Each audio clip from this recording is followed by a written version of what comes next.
Okay, welcome everyone to a third video on how to catch statistical cheaters. And today we're going to talk about output cheaters. Okay, so we said there are three main ways to cheat in statistics: manipulate the inputs, manipulate the calculations, and today we're going to talk about manipulating the outputs. No? And here's Immanuel Kant again with his categoric imperative. Okay.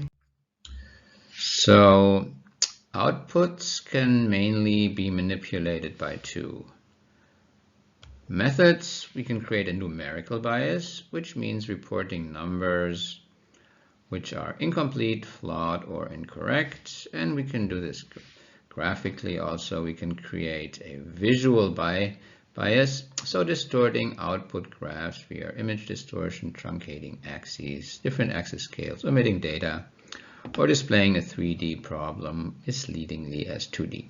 Okay, so we're going to look at some of these biases and see how we can catch someone who tries to manipulate these outputs. Okay,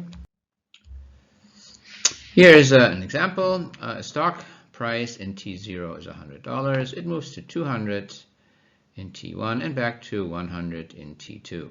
Okay. The percentage change from T0 to T1 is 100% up.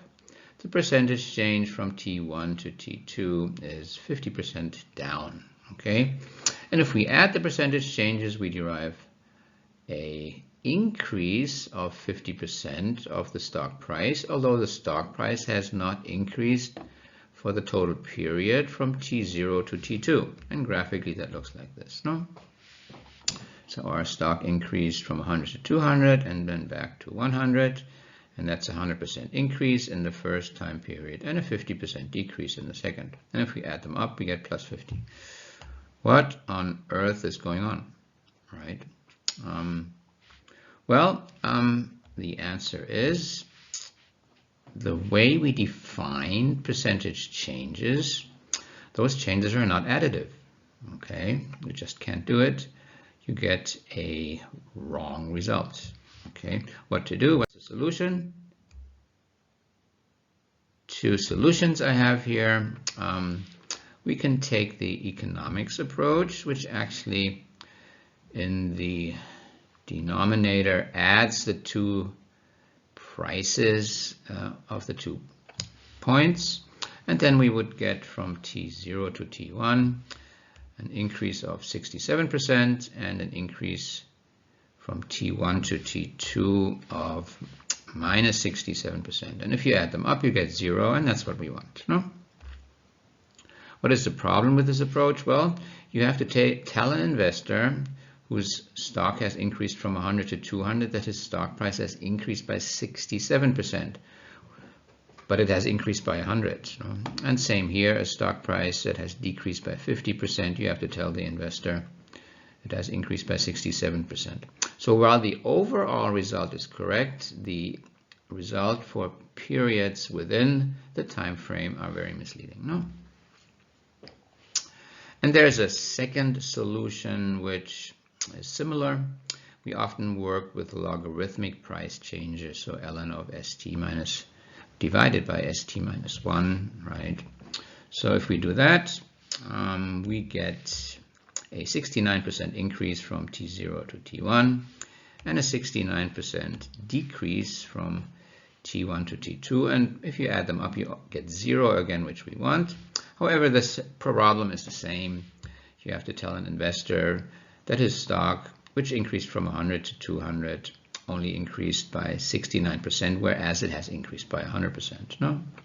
And a stock price that has decreased by 50% results in a decrease of 69%, which is, of course, misleading. No? That's the problem with this approach. What do we do? What's the best solution? The best solution is that we take the starting price minus the ending price, so T0 to T2, and divide by the starting price, and then we get the desired result, which is 100 minus 100, and that's 0. No? Okay, so that is the best solution if you deal with percentage changes. Okay,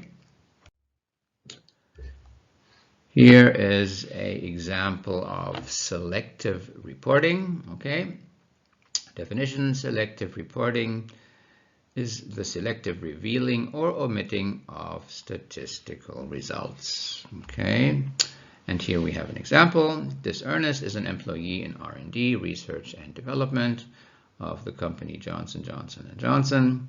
He wants to show that R&D has a positive impact on the revenue. And he collects the following data. Okay, so here we have R&D and here we have revenue, right? So we have these data points. This might be year 1, year 2, year 3, and so on. And then this is the regression results. And we have a favorable result, which is the regression slope, regression function slope of 1.3629. What does that number mean? It means for every increase in research and development by $1, on average, revenue increases by $1.36. And that's a nice result. However, the correlation coefficient squared is very, very low. It's almost 0, because the data points are actually kind of in a circle here. And what this Ernest can do now, he can selectively only reveal the statistical results. So he will only report the regression coefficient and not the correlation coefficient.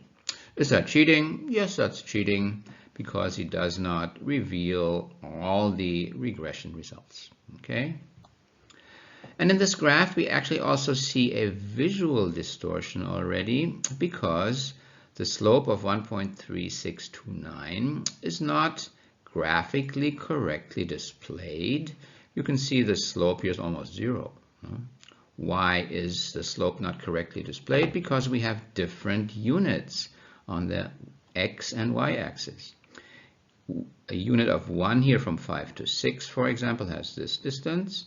And a unit of 1 has a very small distance here, maybe from 20 to 21. It's very small. And since the units are stretched on the x-axis compared to the y-axis, the slope of the regression function is displayed graphically way too low.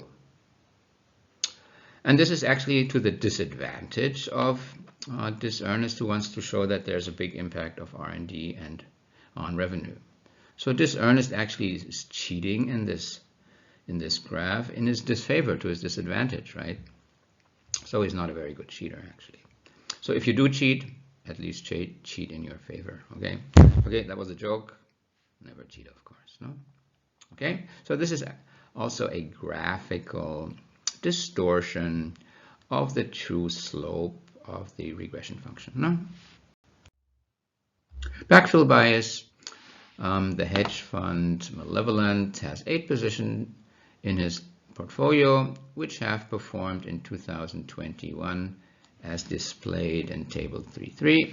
So we have 8 positions. This might be a stock, this might be a bond, this might be a commodity like gold or something. No? So these are the performances.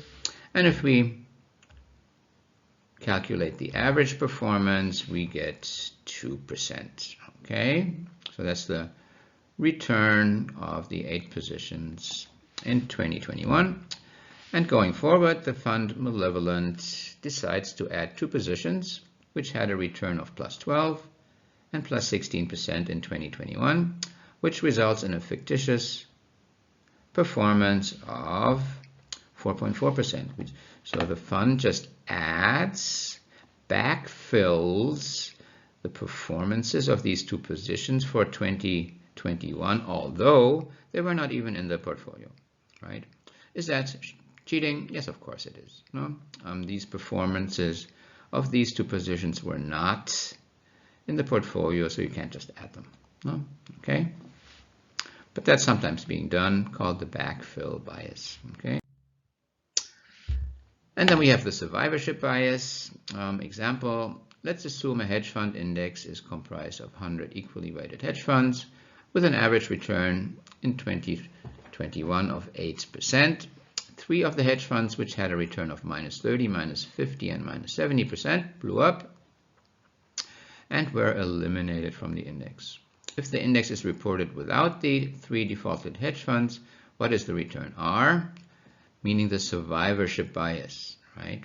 we dig deep in our 6th grade algebra and we can write this little equation. So the return of 97 hedge funds was 8%. And now we have to subtract the 3 hedge funds, which had an average return of 50%. No? So if we solve that for R, the return, we get 9.79%. Okay, and this is now higher than the return of the hedge fund index of 8%, including the 3 that have defaulted. No?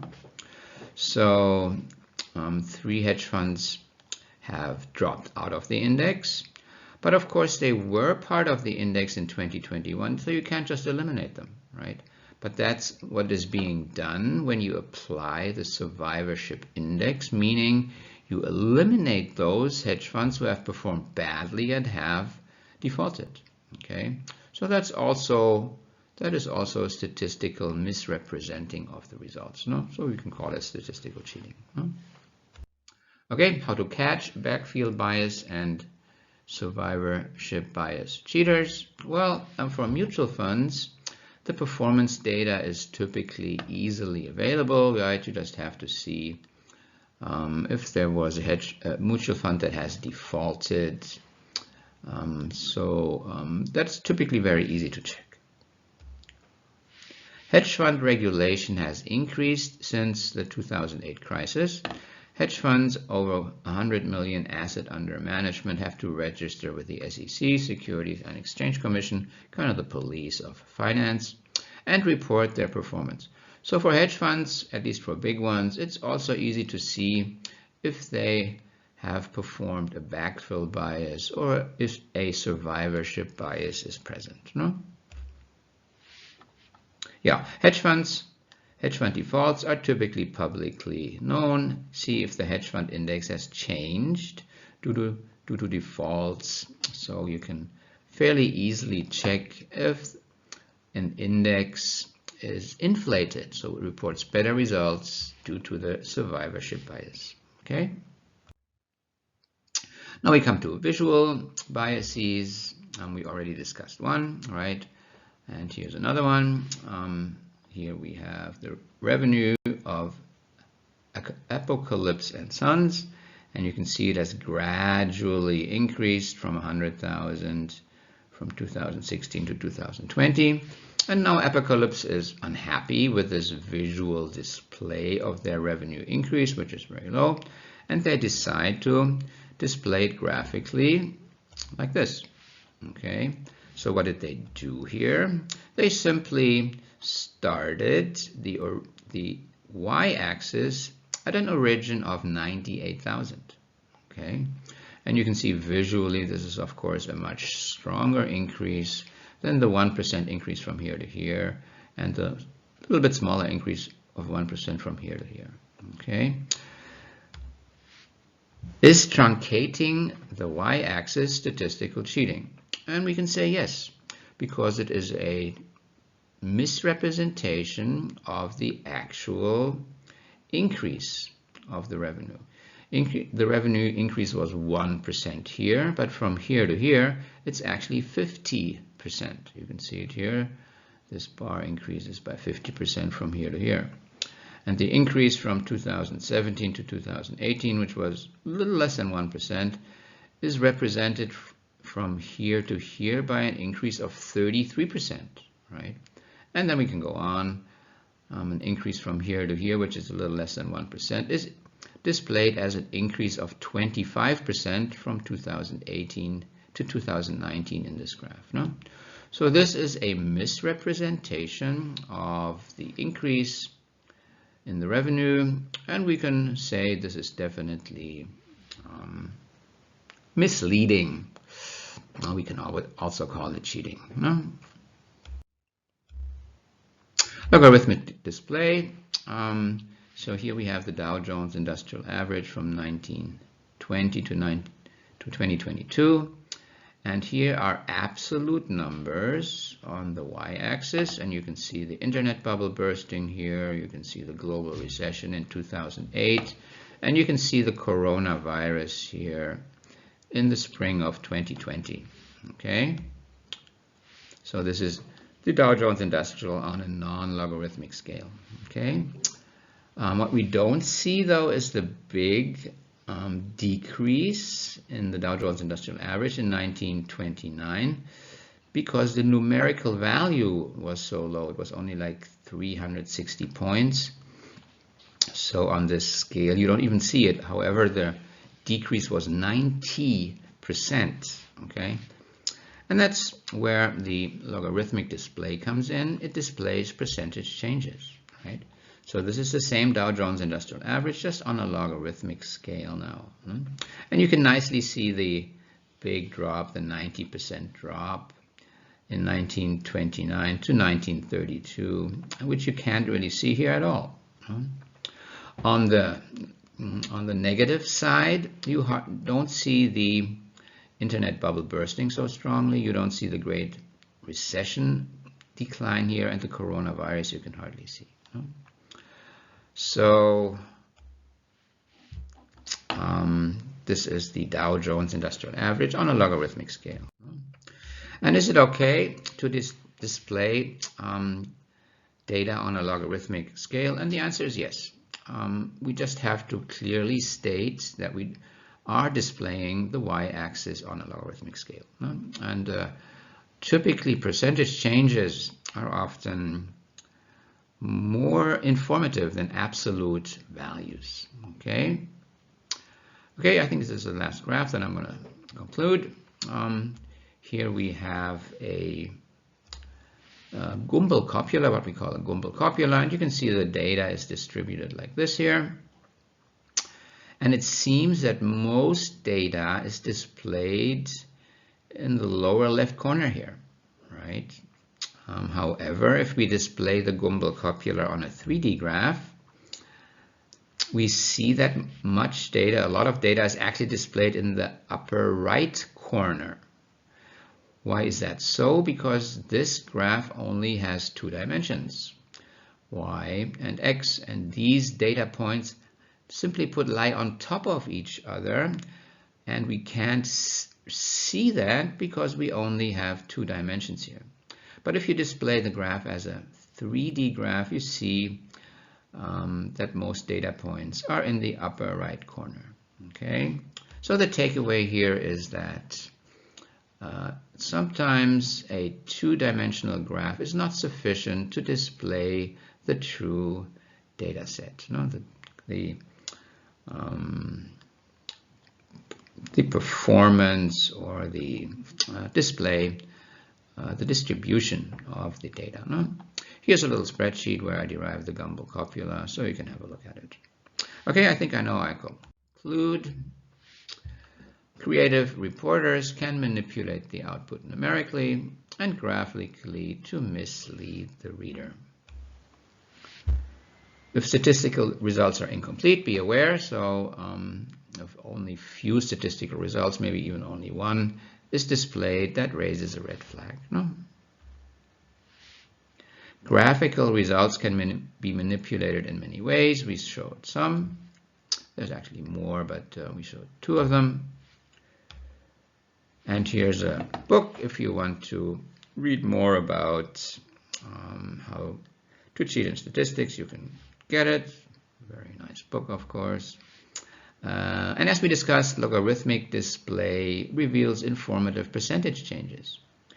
But it should be clearly stated that we are doing a logarithmic scale on the y-axis. Sometimes also the x-axis is logarithmic, but typically the y-axis is, and we should clearly state that we are doing that. And to agree, 2D graphs can sometimes be insufficient. Okay, that was it. Thank you for listening. If you have questions, you can actually email me. Okay, over and out.